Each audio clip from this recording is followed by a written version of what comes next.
دنیاوی زندگی جتنی بھی ہے اور اس کے مختلف شعبہ ہے زندگی کے جتنے بھی امور ہیں، تمام امور کی رہنمائی اس مقدس کلام مجید میں موجود ہے. اور جتنی قومیں بھی ترقی کر رہی ہیں یا کی ہے انہوں نے، تمام قوموں نے اس مقدس کلام سے ترقی کے فارمولے اخذ کیے ہیں.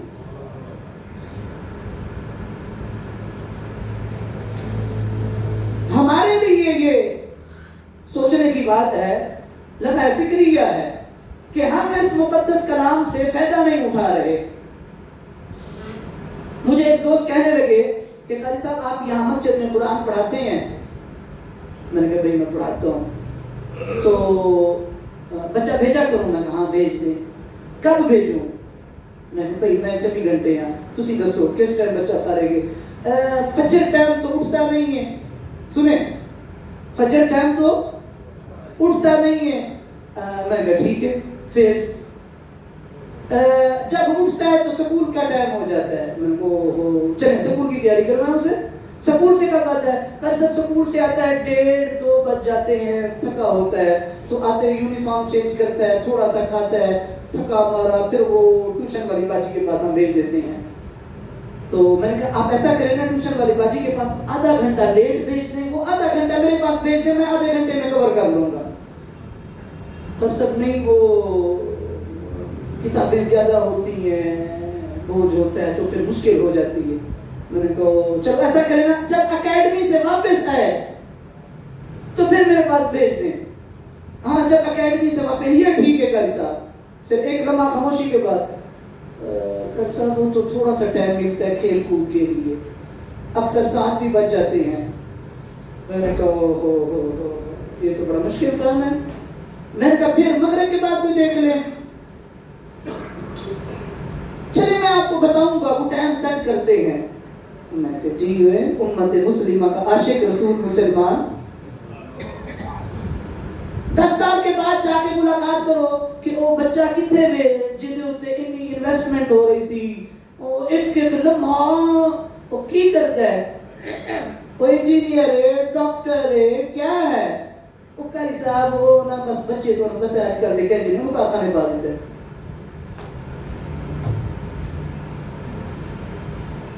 اور وہ 10 بندوں کو آپ اس آگے میں بیٹھے رہتے ہیں، بچے نے پڑھا دے کوئی نہیں ہے، میں تو خامہ لینے لگے لے بیٹھا ہے کہ پتہ نہیں کی کر دیں.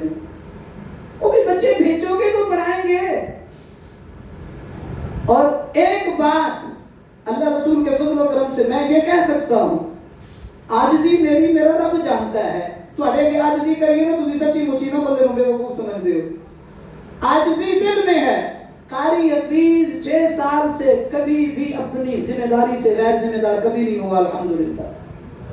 رات دن آپ آؤ، جس ٹائم بھی آؤ، یہ دروازے کھلے ہیں. رات کے 2 بجے بھی آپ کا کوئی فوت ہو جائے، میں جنازہ پڑھانے کے لیے ہر وقت حاضر ہوتا ہوں.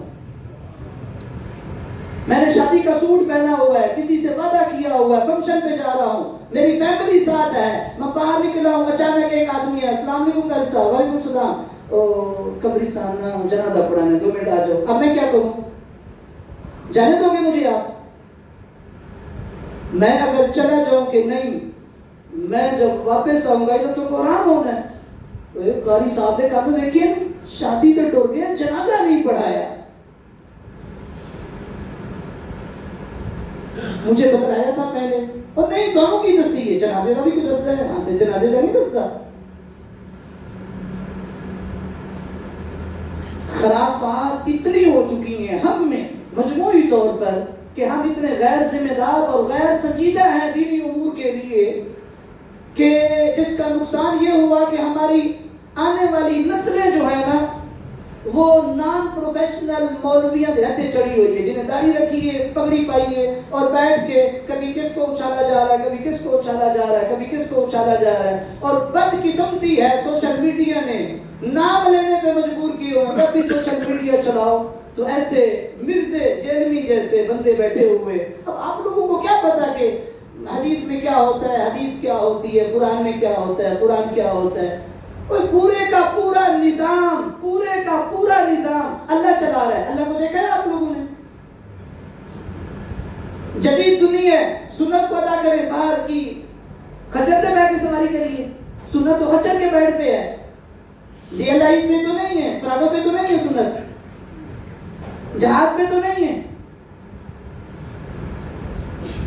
عربی لباس پہنے ہم لوگ بھی سارے, وہ نہیں یہ چیز نہیں ہے. دین یہ نہیں ہے. دین جدت کو اپناتا ہے, اس جدت سے دور رہنے کا حکم دیتا ہے جو جدت اسلامی تعلیمات سے ٹکرائے, جس میں عریانی فحاشی بے حیائی ہو. اور لڑ رہے ہوتے ہیں ہم لوگ مستحب اعمال کے اوپر. وجہ کیا ہے؟ قرآن سے دوری ہے, اسلامی تعلیمات سے دوری ہے. تیری داڑھی چھوٹی تے تیری بڑی کیوں, تیرا ہاتھ ہوتے کیوں تے تیرا بڑے کیوں, تو پیچھے اے نہیں پڑھ گیا تے اے پڑھنا چاہیے سی. وہ ساری چیزیں موجود ہیں, یہ چیزیں نہیں ہیں آپ لوگوں کی بحث کرنے والی کہ ٹوپی کیوں تے رومال کیوں, رومال کیوں تے ٹوپی کیوں تے پگڑی کیوں نہیں تے فلاں کیوں. بھئی یہ مستحب اعمال ہیں. یہ جو بندہ جتنا کرتا جائے گا تقوی میں اعلیٰ سے اعلیٰ ہوتا جائے گا. یہ تقوی والے ہیں, تقوی مسلط نہیں کیا جاتا. فَاتَّقُوا اللَّهَ مَا اسْتَطَعْتُمْ, اپنی استطاعت کے مطابق اللہ سے ڈرو, اپنی استطاعت کے مطابق نیکیاں کرو. پھر میں آپ کو سناؤں افضل کام, حدیث پڑھی ہے نا, خیرکم من تعلم القرآن وعلمہ. حضور فرماتے ہیں تم میں سے کائنات کے لوگوں, پوری کائنات کے لوگوں, شعبہ ہے زندگی کے ہر شعبے سے تعلق رکھنے والے لوگوں, سنو, تم میں سے بہترین شخص وہ ہے جو قرآن سیکھے اور دوسروں کو سکھائے. کرو سویرے بیٹھیاں بند, آؤ تو ہم 10 بچے دے دیں یا پھر اہم کام کرو. کیوں وہ جائز نہیں ہے؟ جائز ہے لیکن اہم نہیں ہے. بہتر کام یہ ہے نا, آؤ سویرے صبح آ کے کریں نا, مسجدوں میں آؤ سارے, اور بند کرو فیکٹریاں. لن تنالوا البر حتى تنفقوا مما تحبون. اللہ تمہیں کامل نیکی کا ہرگز ثواب نہیں دے گا جب تک تم راہ خدا میں وہ چیز نہ دو جو تمہیں سب سے زیادہ محبوب ہو. صدر فقیر میں بھیجتا ہوں کہ بھائی یہ ندی گڈی ہے, سب تو پیاری ہے ندی, جا کے گڈی ہی مانگ دو ڈائریکٹ. آؤ تقوی کی اعلیٰ منازل کو طے کرو. تقوی ہے نا, بہتر کام ہے, اچھا کام ہے.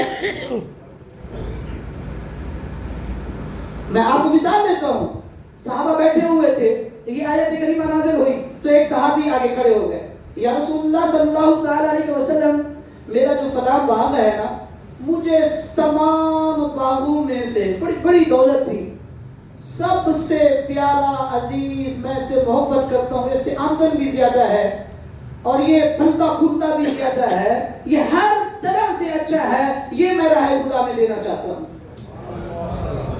ہاں جی, سنت کون زندہ کرے گا اس کو؟ صحابی کے جذبے کو کون تقویت دے گا؟ کرائیے سرے تو اللہ دھیان دے, تو لے لی سائڈ تے لے گا, یہ ماڈل ٹونا لینو اور کی طرح نے مجھے اور مالک لے جائیے. یاد نہ کیا کرو, حکمت سے کام لیا کرو, محبت سے کام لیا کرو, اخوت کے معیار کو قائم رکھو. کیا وہ شخص ہم میں سے اچھا نہیں ہے جس کی صبح بھی قرآن کے ساتھ ہے, دوپہر بھی قرآن کے ساتھ ہے, شام بھی قرآن کے ساتھ ہے, جو جوانی کے اندر چہرے کے داڑھی اس لیے رکھتا ہے کہ اس کے نبی کی سنت ہے, جو تنہائی ہو, خلوت ہو یا جلوت ہو, وہ ٹوپی اس لیے پہنتا ہے کہ وہ حافظ قرآن ہے, وہ امام مسجد ہے.